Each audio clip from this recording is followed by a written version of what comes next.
los migrantes que quieren estar en otros países. Así que hemos hablado de este tema y de muchos otros. Y te lo pregunto, Juan, por dos cosas importantes. Porque Maduro insiste en decir que esto se trata de un golpe de Estado coordinado, encabezado por los Estados Unidos. Y al mismo tiempo hoy hablaba de tener una oficina de intereses.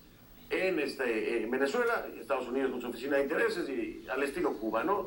Y en Estados Unidos, Venezuela con su oficina de intereses.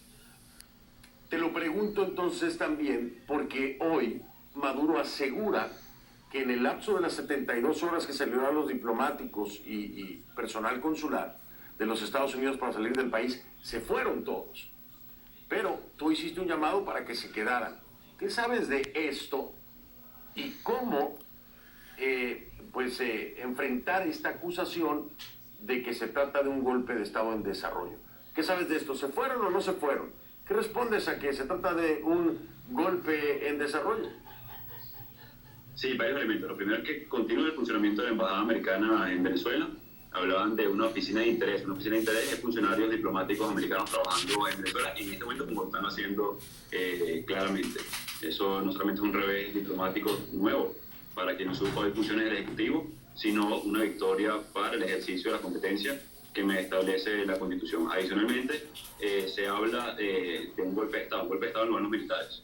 Nosotros hemos hablado claramente a los militares que queremos que se pongan del lado de la Constitución, de que luego del 10 de enero que se venciera el ápice de legitimidad que le quedaba a Nicolás Maduro, que era la de origen, en unas cuestionadas, por cierto, elecciones en 2013, la de desempeño la tenía absolutamente rebatida, no solamente por el hambre que generaba en Venezuela, la inflación más alta del mundo, que tiene más de 2 billones por ciento anualizada, 53% de contracción del PIB venezolano en los últimos 6 años. Así que un golpe militar lo dan los militares. Nosotros somos líderes civiles, yo asumí competencia en torno a la Constitución y lo que estamos haciendo es ejerciendo esa Constitución para poder restablecer el orden democrático y tener en el menor tiempo posible elecciones libres. Es difícil rebatir para alguien lleno de contradicciones como Maduro, que se fueron y no se fueron, que se fueron una embajada y que hay oficina de interés, que le dan 72 horas pero que le dan 30 días más. Están llenos de contradicciones, no solamente con el tema diplomático, sino con el tema del ciudadano y el venezolano. Hoy es 28 de enero y todavía no ha habido el primer anuncio de quien usurpa Miraflores, de hablar de la crisis, de hablar del problema de transporte público, de hablar de lo que está pasando en el JM de los Ríos como hospital pediátrico venezolano. Entonces, lamentablemente, están absolutamente desconectados de la realidad del venezolano, del que sufre día a día. Así que difícilmente podemos hablar de un golpe de Estado en Venezuela, sino todo lo contrario, que es restablecer el orden para poder atender a ese venezolano que lo necesita hoy y poder restablecer nuestra Constitución. Juan, aquí hay también países que insisten, diría yo, insisten en el tema del diálogo, ¿no? Y Maduro está diciendo, bueno, yo invito a estos países para que sean garantes y participen en un diálogo, estoy dispuesto a sentarme. Y yo sé que la palabra diálogo hoy por hoy está muy desgastada en Venezuela y a muchos les causa resquemor y molestia, pero ha habido diálogo, y te lo pregunto porque, como tú lo sabes, incluso se llegó a generar un challenge del que estoy seguro estás enterado, el Guaidó Challenge, con este gorro por un video que presentó el oficialismo en una supuesta reunión y encuentro con Diosdado Cabello. Juan Guaidó, ¿con quiénes has hablado del gobierno venezolano? ¿De qué han hablado? Si es que se han reunido. Cuéntanos un poco acerca de esto. Mira, lo primero es ratificar, uno, la firmeza de nuestras acciones en el ejercicio de nuestras competencias. El protegiendo activos, el activando amnistía y garantías para los que se pongan del lado de la Constitución, el solicitando ayuda humanitaria, el creando el Fondo de Recuperación de Activos producto de la corrupción, las movilizaciones constantes, el juramentar y ejercer las competencias del 233. Eso es lo primero que debemos decir con respecto a esto. Y una agenda muy clara, que ya es de conocimiento incluso mundial. Cese de usurpación, gobierno de transición, elecciones libres. Así que nuestra agenda es clara, es transparente y hemos dicho que podemos hablar con cualquier funcionario, civil, no civil, militar, agregado, como lo quieran, que esté dispuesto a colaborar en esta ruta, que en definitiva es la ruta de la estabilización del país, que en definitiva es la ruta de generar gobernabilidad. Adicionalmente, Fernando, oye, aprovecho rápidamente este espacio para decirte algo con respecto al diálogo. Esa es la respuesta garantizada de un gobierno o un régimen que no tiene respuesta a los problemas. Lo hicimos en 2017. No es que la oposición se negara a una opción como esa. ¿Y qué pasó? Hoy, Julio Borges, quien dirigió, fue jefe de delegación y en ese momento está exilado. Su más cercano colaborador, Fernando Albán, asesinado por este régimen. Así que para lo que no nos vamos a prestar en este momento en la oposición es para un falso diálogo que le dé oxígeno a un régimen que asesina, entonces, que tortura a jóvenes, que encarcela y que no da soluciones al pueblo de Venezuela. Oye, Juan, qué interesante lo que estás diciendo. Es decir, cualquier funcionario civil o de gobierno que se acerque para sumarse a este llamado de amnistía, de acuerdo a los artículos de la Constitución, se ha acercado a alguien, porque pues me lo estás diciendo, ¿no?